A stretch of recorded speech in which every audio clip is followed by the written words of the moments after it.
नमस्कार, सुप्रभात। बहुत स्वागत आप सभी का आज सवेरे में। हर दिन जब नई सुबह होती है तो बहुत सारी उमंगें, बहुत सारे सपने, बहुत सारी उम्मीदें लेकर आती है और ये हम पर निर्भर करता है कि हम उस दिन का किस तरह से सदुपयोग करते हैं। और जो जीवन में कहा जाता है कि हमेशा आगे बढ़ना चाहिए, ऊपर चढ़ना चाहिए, तो हम कितना ऊपर चढ़ते हैं, चढ़ पाते हैं, ये भी कहीं ना कहीं हमें ही सुनिश्चित करना होता है। आज जो हमारे मेहमान हैं, ये भूमिका उनके लिए भी, क्योंकि वो आईएएस ऑफिसर हैं, माउंटेनियर हैं और साथ ही राइटर हैं। आइए स्वागत करते हैं रविंद्र कुमार जी का। रविंद्र जी, बहुत स्वागत है आज सवेरे में आपका। बहुत बहुत धन्यवाद तपस्या जी।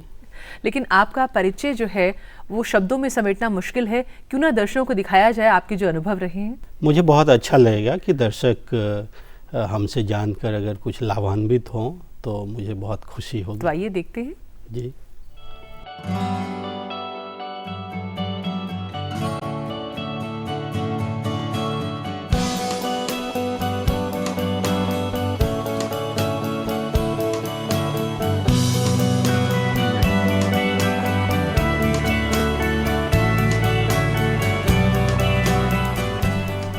जी, ये सब देखना तो वाकई, देखने से इतना रोमांच हो रहा है, तो आपने तो ये सब अनुभव किया है, वाकई बहुत एनरिचिंग रहा होगा। ये सब आपसे जानेंगे, लेकिन जैसे कि हम कहते हैं कि कार्यक्रम की शुरुआत जो है या किसी भी सफ़र की शुरुआत है, उसमें संगीत का अपना महत्व है। आप संगीत पसंद करते हैं? जी, मैं पसंद करता हूँ, सुनना सिर्फ। जी नहीं, आप निश्चिंत रहिए, हम गाने के लिए आपसे फिलहाल नहीं कहेंगे। दर्शकों को भी आइए संगीत की रसधारा में बहले चलते हैं।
तो रविंद्र जी, हम सिलसिला शुरू करें तो आप आईएएस ऑफिसर हैं, फिर आपको लगा कि ये ऊंचाई थोड़ी कम है और ऊपर चढ़ना चाहिए, तो माउंट एवरेस्ट पर चढ़ाई का आपने सोचा।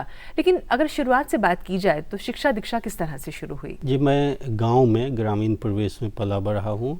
क्लास 1 से 5 तक की शिक्षा एक ग्रामीण स्कूल में हुई, हिंदी मीडियम। इसके बाद जवाहर नवोदय विद्यालय, उसका एंट्रेंस एग्ज़ाम होता है डिस्ट्रिक्ट लेवल पे, उसमें सिलेक्शन हुआ। 6 to 10 वहाँ से की। फिर 10th में अच्छा मार्क्स आया तो मैं रांची में एक DAV जवाहर विद्या मंदिर है, मेकन के नाम से फेमस है, वहाँ से +2 की। सेम ईयर IIT में हो गया तो मैं TS चाणक्य, एक कॉलेज है मर्चेंट नेवी का, गवर्नमेंट ऑफ इंडिया का, वहाँ से ग्रेजुएशन किया, फिर जॉब में आ गया। तो आपको शुरू से स्पष्ट था कि आपको सिविल्स में आना है, सिविल सर्विसेज ज्वाइन करना है? बचपन में ये ज़रूर था, चूँकि मेरे मामा जी बिहार पुलिस सर्विस में थे, तो जब भी वो आते थे तो मुझे लगता था चलो मतलब उनकी तरह बनेंगे, DM बनेंगे, SP बनेंगे।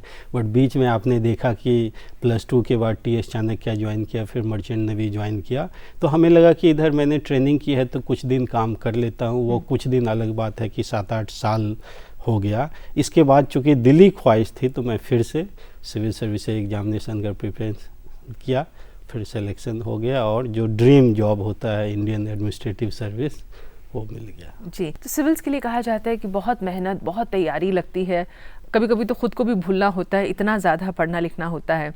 तो नौकरी के साथ साथ किस तरह मैनेज कर पाया? देखिए, नौकरी के बीच में हमने ब्रेक लिया, फिर तैयारी करता था और 3 स्टेज में एग्ज़ाम होते हैं, पीटी, मेंस और इंटरव्यू। तो मेंस के बाद अच्छा खासा गैप रहता है, तो शिपिंग भी मुझे बहुत अच्छा लगता था। I used to enjoy that job. तो मैं मेंस के बाद वहाँ चला जाता था, फिर से इंटरव्यू के पहले आ जाता था। तो ये कोई, अगर आप दिल से किसी चीज़ को चाहते हैं तो हमें लगता है कुछ भी चीज़ टफ नहीं है। आपने वो स्टेटमेंट सुनी होगी पाउलो कोएल्हो की कि if you really want something to happen the whole world conspires to help you achieve it.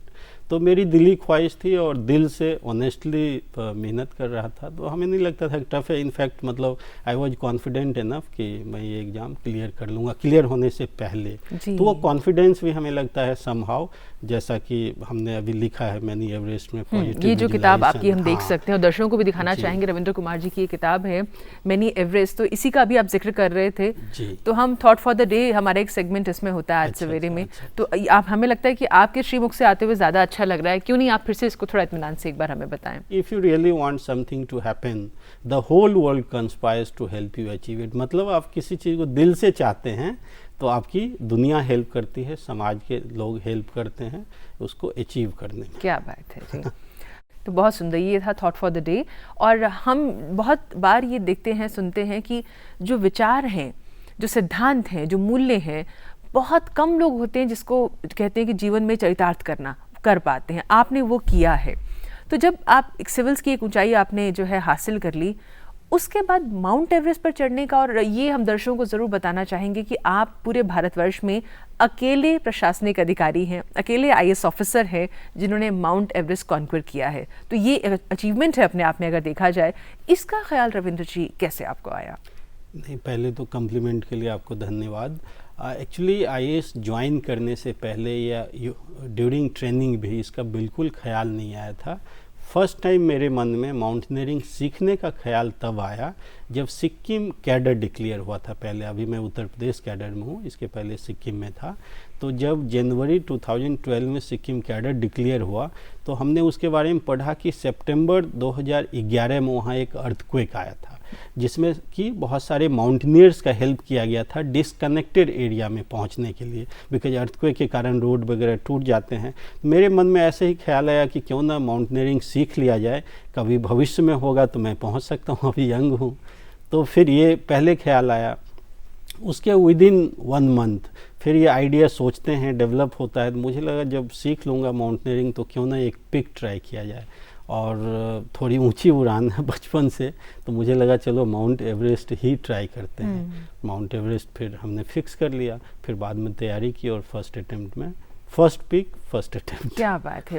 लेकिन ये पूरा एक्सपीडिशन जो है उसकी पूरी ट्रेनिंग होती है, पूरा प्रोसेस होता है, थोड़ा सा उसके बारे में बताइए किस तरह से सब चलता है ये। जी, जुलाई 2012 में मैं सिक्किम कैडर डिस्ट्रिक्ट ट्रेनिंग के लिए ज्वाइन किया। 1 ईयर की डिस्ट्रिक्ट ट्रेनिंग होती है।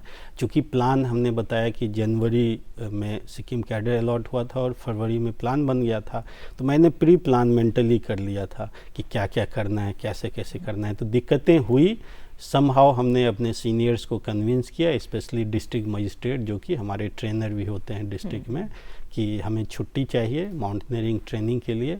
तो HMI दार्जिलिंग में बेसिक और एडवांस कोर्स किया। Basic mountaineering course 28 days, advance mountaineering course 28 days, ये हो गया। इसके बाद से मैं लंबा ट्रैकिंग करता था और jogging, almost minimum 1 hour jogging in the morning, और वीकेंड पे 25 से 30 किलोमीटर ट्रैकिंग। कभी कभी अगर 2-3 दिन की छुट्टी है तो मैंने 56 kilometre in a day trekking किया है, गैंगटॉक टू मंगन, उसमें भी वेट के साथ। तो नहीं, यू नीड दैट। अगर आप सपना बड़ा रखते हैं तो उसके पीछे इनपुट तो देना पड़ेगा। माउंट एवरेस्ट का last stretch whole night climb होता है 12 घंटे का, उसको हमने यहाँ प्रैक्टिस किया कि 12 घंटे दिन में चलूँगा, तो वो 56 किलोमीटर था। जी। तो और भी दिक्कतें थी, कुछ फाइनेंशियल था, किसी एवरेस्ट एक्सपीडिशन का मेंबर होने में बहुत दिक्कतें हुई, बट जैसा कि हमने एक स्टेटमेंट आपको बताया, मैं अंदर से फुल्ली डिटरमिन्ड था। जी। तो मेहनतें लगी, परेशानियां हुई, बट फाइनली 19 मई 2013 को मैं माउंट एवरेस्ट के ऊपर पहुंचा। जी, लेकिन ये जैसे आपने बताया कि परिश्रम, मेहनत और कमिटमेंट, डिटर्मिनेशन, हम सब बातें जानते हैं, लेकिन कहीं रविंद्र जी जैसे कहते हैं थोड़ा सा कहीं एक भय भी था, डर भी था? देखिए, इस चीज़ में मैं बोस्टिंग नहीं है, बट मैं ये बताऊंगा कि बचपन से कॉन्फिडेंस है और मैं नेगेटिविटी पे कम, मतलब पॉजिटिविटी पे ज़्यादा फोकस करने का एक हैबिट हो गया है। मैं कभी कम ऐसा अगर मन में ख्याल भी आया कि नहीं होगा तो क्या होगा, या माउंट एवरेस्ट पे कहीं नहीं चढ़ा तो क्या होगा, ये लोगों के मन में ज़्यादा आता है, बट मेरे मन में ये नहीं के बराबर ख्याल आया था। मतलब आई यूज्ड टू विजुलाइज कि मैं दिल से मेहनत कर रहा हूँ, कोई कमी नहीं है, और जितना चाहिए इसके लिए उससे ट्राई करता हूँ कि ज़्यादा मेहनत करूँ, और कहीं न कहीं भगवान मुझे सक्सेस देंगे। और मैं विजुलाइज करता था, आई यूज्ड टू विजुलाइज कि माउंट एवरेस्ट पे क्लाइंब कर रहा हूँ, ऊपर पे जाके इंडियन ट्राई कलर जो है होइस्ट कर रहा हूँ। तो ये हमें लगता है ये विजुलाइजेशन भी हमने ऑब्जर्व किया है, इसको बुक में भी लिखा है कि ये कहीं ना कहीं हेल्प करता है। तो ये पॉजिटिव विजुलाइजेशन प्लस मेहनत प्लस एक डिटर्मिनेशन और कभी ना पीछे हटने का जज्बा जो वो है, एक जज्बा, इसमें बहुत कुछ हेल्प किया है। जी। अब ये पूरा जो प्रोसेस रहा पहुंचने का और ट्रैकिंग का, सब चीज़ों का, जब आप बिल्कुल नज़दीक पहुंच गए और फिर फाइनली जिस तरह से आपने फ्लैग वहाँ पे होस्ट किया, तो उस समय क्या फीलिंग थी आपकी? अब देखिए, आप किसी चीज़ के लिए बहुत मेहनत करें, बहुत बड़ा ड्रीम हो, ड्रीम जब रियलाइज हो जाए, आप ड्रीम पालें, तो ऑब्वियसली बहुत खुशी होगी। बट माउंट एवरेस्ट के केस में मैं आपको रियली बताऊं कि जब आप पूरी रात क्लाइंब करते हो और थके हुए होते हो, -40 डिग्री टेम्परेचर, 1/3 ऑक्सीजन जो कि यहाँ पा रहे हैं, और इसके बाद जो टेरेन है वो भी बहुत डिफ़िकल्ट है, प्रेशर भी यहाँ का 1/3 है, तो बहुत ही हॉरेबल सिचुएशन होता है। तो खुशी ज़रूर होती है ड्रीम पाने की, लेकिन वो ऐसा जगह है, इतना डेंजरस प्लेस है कि इमिडिएटली नेक्स्ट थॉट आपके मन में होता है कि चलो कहीं सेफ जगह जाएं उतरने की। तो बहुत खुशी हुई, बहुत अच्छा लगा वर्ल्ड को टॉप ऑफ द वर्ल्ड से देखकर, लेकिन नेक्स्ट ख्याल था कि चलो जल्दी से बैक टू कैंप 4 जाएं, जो कि 5-6 आवर्स का फिर डिसेंड होता है। तो ये था मेरा फीलिंग। तो खाने पीने का यहाँ पर रविंद्र जी किस तरह का आप लोगों का सब रहता है?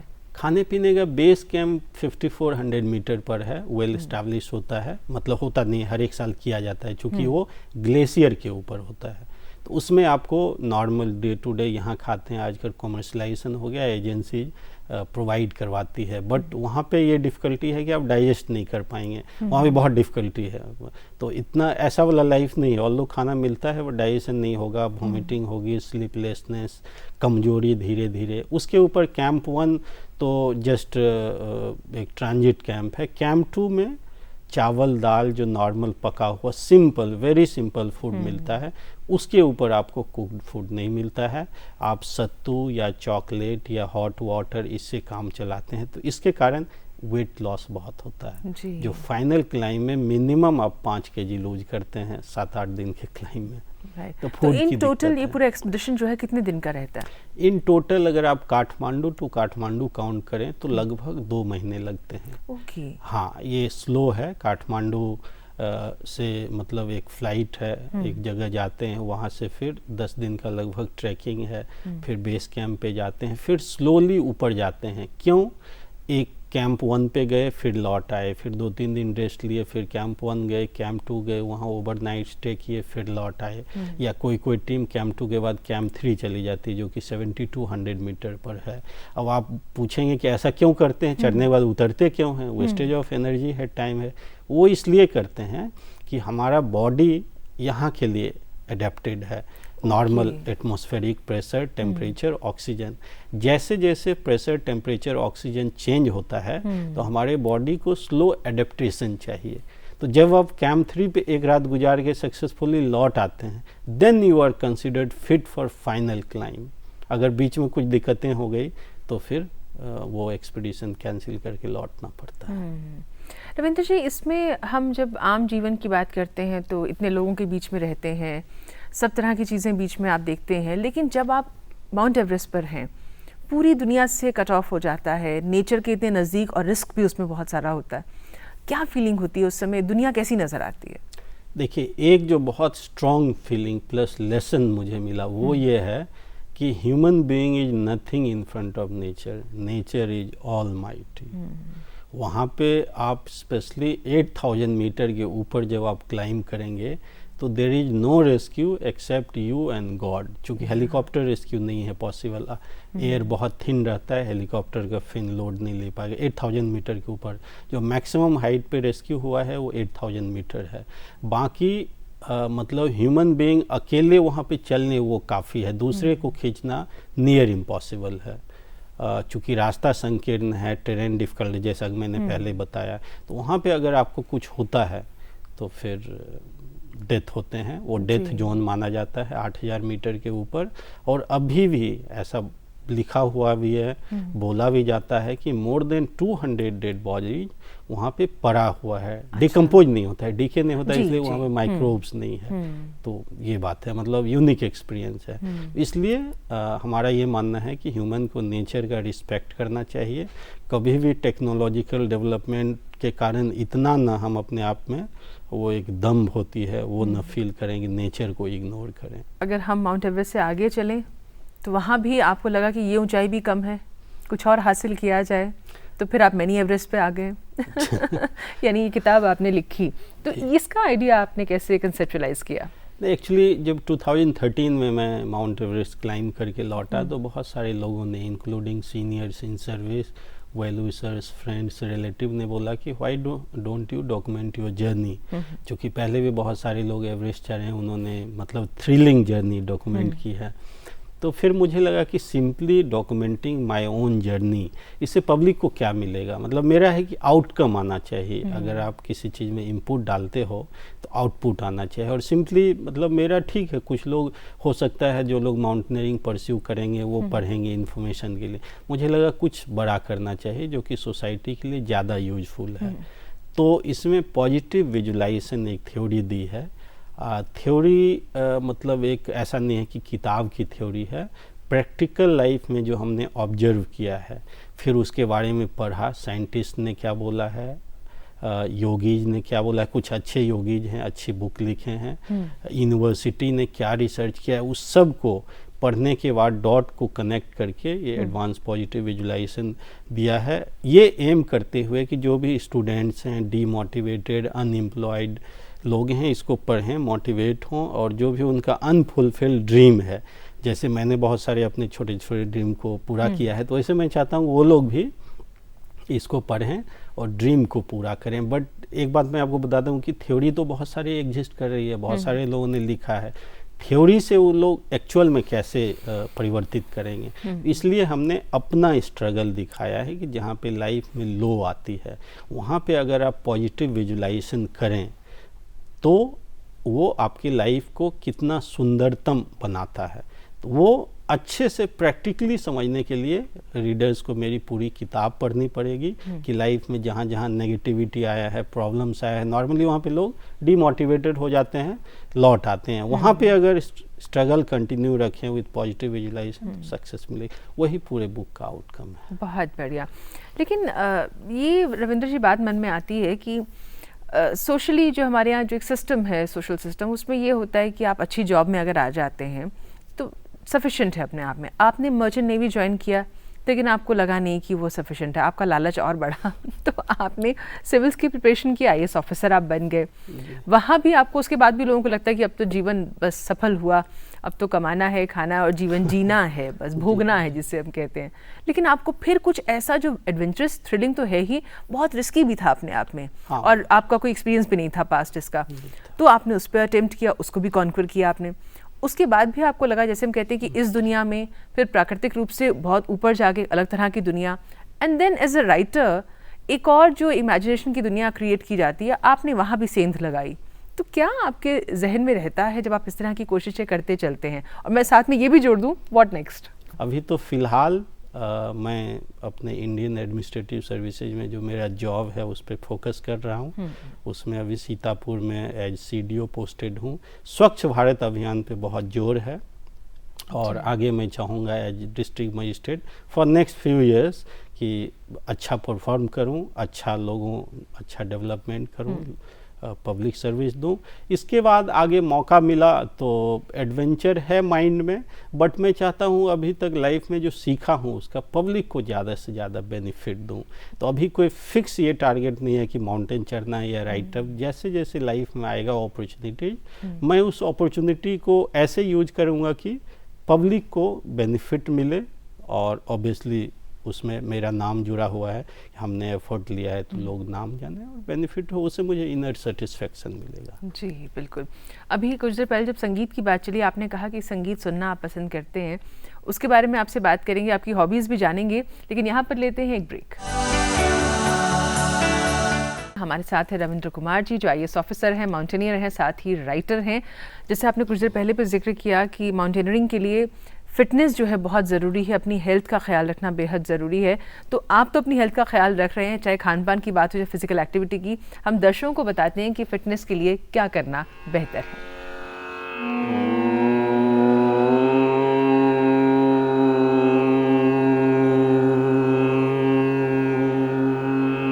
8 एक्सरसाइज हैं वेट को बैलेंस करने के लिए, बॉडी को परफेक्ट शेप में लाने के लिए, बॉडी को फ्लेक्सिबल भी बनाने के लिए, और उससे साथ साथ बॉडी एनर्जाइज भी होगी। तो हम सबसे पहले बैठ करके करने वाले कुछ योगाभ्यासों को लेते हैं। हम बैठ करके कम से कम 2 तरह की व्यायाम करें। एक जिसको हम चक्की घुमाना बोलते हैं, ग्राइंडिंग। दोनों हाथ की उंगली को इंटरलॉक कर लिया और दोनों पैर बिल्कुल सामने सीधे, और दोनों पैरों को मिला करके सामने से हाथ ऐसे लेकर के आए कि आपके हाथ पंजों के ऊपर से टच करते हुए आए, और जब इस पीछे की ओर आए तो आपके हाथ जंघाओं के ऊपर से ऐसे टच करते हुए, और इस तरह से आप बड़ा शून्य बनाएं। और जब आप ये बड़ा शून्य बनाते हैं, आप इसको थोड़ा फास्ट कर सकते हैं इस तरह से। तो इससे आपके पीठ का वेट, कमर का वेट, आपके पेट का वेट ये कम होगा। तो पेट को और पीठ को हल्का करने के लिए और बॉडी को फ्लेक्सिबल भी बनाने के लिए ये बहुत ज़रूरी है अभ्यास, ग्राइंडिंग का, चक्की घुमाने वाला अभ्यास। इस तरह से दोनों तरफ से आप 10-10, 20-20 बार कर सकते हैं। मानो एक बार में आप ज़्यादा नहीं कर पाते हैं तो एक बार आपने 8-10 बार किया, फिर थक गए तो फिर थोड़ा रुक करके आप दूसरी बार कर लिया करें। इससे बॉडी आपकी परफेक्ट शेप में भी आएगी, आपका शरीर खूबसूरत भी होगा, मोटापा जो आपका बढ़ा हुआ है वो कम हो जाएगा, और फ्लेक्सिबल भी होगी बॉडी फ्लेक्सिबल होगी। अर्थात जब आपका यहाँ तक हाथ आने लग जाएगा, इसका मतलब आपकी बॉडी फ्लेक्सिबल हो चुकी है। बॉडी फ्लेक्सिबल है या नहीं, इसका एक सीधा सा मानदंड है, पैरामीटर है इसका। आप ऐसे हाथ सामने लेकर के आएँ और आपकी ये बीच वाली उंगली यदि एड़ी के पास आ जाती है तो समझो कि आपकी बॉडी फ्लेक्सिबल है। यदि आपसे पश्चिमोत्तानासन हो जाता है तो इसका मतलब आपकी बॉडी फ्लेक्सिबल है। पहली अंगुली से और अंगूठी से पैर की अंगूठी को पकड़कर स्वास्थ्य बाहर छोड़ा, आगे झुक गए, माथा घुटनों से लगा दिया, कोहनियों को जमीन पर टिका दिया। तो यह बॉडी मास इंडेक्स को बैलेंस करने के लिए हमने एक अभ्यास बताया। तो ये था फिटनेस टिप्स आपके लिए। और रविंद्र जी, हमने बात की जिस तरह से आपको संगीत पसंद है और आप इस तरह की अलग अलग तरह की गतिविधियों में इन्वॉल्व रहते हैं। जो लोग इस समय आपको देख रहे हैं, चाहे वो सिविल्स की प्रिपरेशन कर रहे हैं या फिर कुछ इसी तरह की अचीवमेंट्स के लिए कोशिश कर रहे हैं, क्या कहना चाहेंगे उनसे? देखिए, मैं उनके लिए एडवांस पॉजिटिव विजुलाइजेशन क्या है वो अगर इस बात को साइंटिफिकली समझ लेंगे तो मुझे लगता है उन्हें विश्वास होगा कि ऐसा करने से सक्सेस मिलेगी। तो मैं उनको ब्रीफ में जो एडवांस पॉजिटिव विजुलाइजेशन है उसके बारे में बताना चाहूँगा। और ये कोई बहुत ही कॉम्प्लेक्स थ्योरी नहीं है जो कि आउट ऑफ द वर्ल्ड चाहिए, वो ये हमने जो लाइफ में ऑब्जर्वेशन है उसको लिया है। फॉर एग्जांपल मैं आपको बताता हूँ, जब आप किसी, जैसे आज का इंटरव्यू है, इसको अगर आप कल याद करेंगे तो आपके दिमाग में सबसे पहले क्या आएगा? मतलब जो हम लोग बात कर रहे हैं वो आवाज़ आएगी या सेट का फ़ोटो आएगा कि हम दोनों बैठे हुए हैं, लोग कैमरामैन लगे हुए हैं। सबसे पहले दिमाग में फोटोग्राफ्स आता है जी। फिर आवाज़ें आती हैं। वो इसलिए होता है कि आउट ऑफ ऑल सेंसेज, जो हमारे सेंसेज हैं, टच है, स्मेल है, हियरिंग है ना, और साइट है, इस सब में माइंड साइट को सबसे ज़्यादा कैच करता है सबसे पहले। ये प्रैक्टिकल एग्जांपल है। जो भी आप सोचते हैं दिमाग में वो जो मेंटल स्क्रीन है उस पर चलचित्र की तरह चलता है। अब आप ये पूछ सकते हैं कि चलचित्र की तरह रियल में चलना और जो इमेजिनरी है उसमें ड्रीम कैसे फुलफिल होगा। तो 2003 में एक research article Harvard medical school ने पब्लिश किया था, उसमें इन्होंने पियानो एक्सपेरिमेंट के बारे में बताया था। 2 ग्रुप ऑफ स्टूडेंट्स, उनको एक को पियानो दिया गया कि आप डेली 2 घंटे पियानो का प्रैक्टिस करो, एक्चुअल पियानो, और एक ग्रुप को बताया गया कि आप सिर्फ इमेजिनेशन करो कि आप पियानो बजा रहे हो। तो 5 दिन के एक्सपेरिमेंट के बाद, ऐसे तो डेली उनका ब्रेन टेस्ट किया जाता था, बट 5वां दिन एक TMS टेक्निक होता है, न्यूरो साइंटिस्ट ने इस टेक्निक के माध्यम से उनका motor cortex region of brain का टेस्ट किया, तो दोनों ग्रुप के ब्रेन में सेम एक्सपेंशन पाया गया। तो साइंटिस्ट इस निष्कर्ष पे निकले कि रियल आप थिंकिंग करते हैं रियल चीज़ के बारे में या इमेजिनरी वर्चुअल थिंग के बारे में, माइंड डिफ्रेंशिएट नहीं कर सकता है, वो इक्वली एक्सेप्ट करता है। तो जैसे आप एग्ज़ाम दे रहे हैं कॉम्पिटिटिव और इमेजिन कर रहे हैं कि मेरा तो नहीं होगा, तो माइंड नहीं को एक्चुअलाइज करता है। आप ये इमेजिन करते हैं कि मेरा हो गया है, माता पिता खुशी हैं, फिर जॉब लगा है, तो माइंड भी वैसे उसको एक्चुअलाइज करता है। बहुत अच्छा भी लगा आपसे बात करके, और हम तो ये कहेंगे कि मिनी एवरेस्ट आप इसी तरह से आगे भी कॉन्कर करते रहें और ये लोगों के लिए कहीं ना कहीं मोटिवेशन की तरह से काम करता रहे। और आप ऑलरेडी बहुत से वर्कशॉप्स और लेक्चर्स वगैरह के थ्रू भी लोगों को मोटिवेट कर ही रहे हैं। ये सिलसिला यूं ही चलता रहे। बहुत बहुत शुक्रिया आज सवेरे में आने के लिए। बहुत बहुत धन्यवाद। मैं भी चाहूँगा कि जो दर्शक हैं इसका लाभ उठाएँ और अपने ड्रीम्स को पाएँ, तो मुझे बहुत खुशी होगी। और मैं आपको बहुत बहुत धन्यवाद देता हूँ कि आपने मौका दिया कि दर्शक को ये बात बताएं ताकि वो लाइफ में आगे बढ़े। बहुत धन्यवाद।